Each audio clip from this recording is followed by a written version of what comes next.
Fact of the day. Fact of the day. Hello, hi, and welcome to Fact of the Day with me, Mark Lotsu, Tears of Relief for Diabetics. So this is a contact lens and it goes in your eye. Obviously, that's how contact lenses go.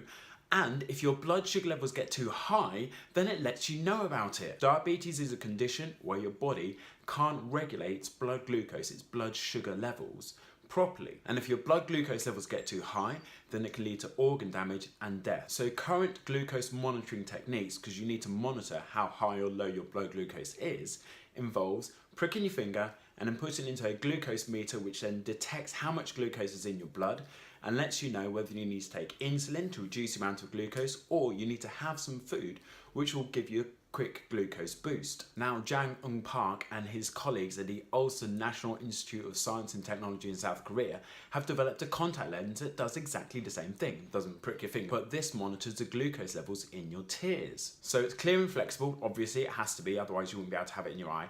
And what it does is it sends a signal to an LED. Now weirdly, and I don't know why, but the little light stays on if your glucose levels are normal, but if they become too high, then the light turns off. Now don't get me wrong, and I think this is an amazing idea, but having a light that turns off if your blood glucose levels get too high seems slightly weird. It might be better if you had a light that actually turns on and nearly blinds you in your eye so that you know you've got dangerously high levels of glucose in your body and you need to do something about it really, really quickly. So anyway, the threshold can be set to whatever the wearer's limits are.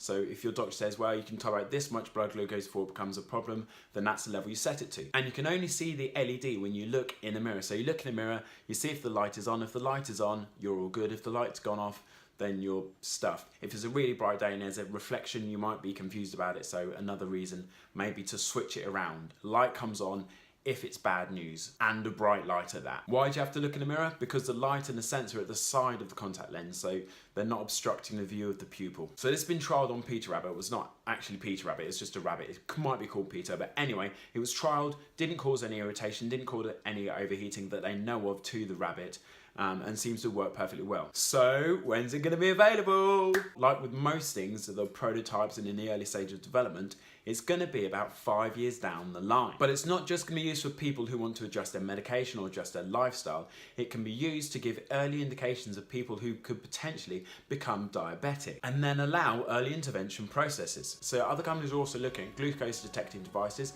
some that sit underneath your skin, some that detect sugar in your sweat or in your saliva. That is Tears of Relief for Diabetics. Thanks for tuning in. Love you, bye, love you, bye, love you, bye.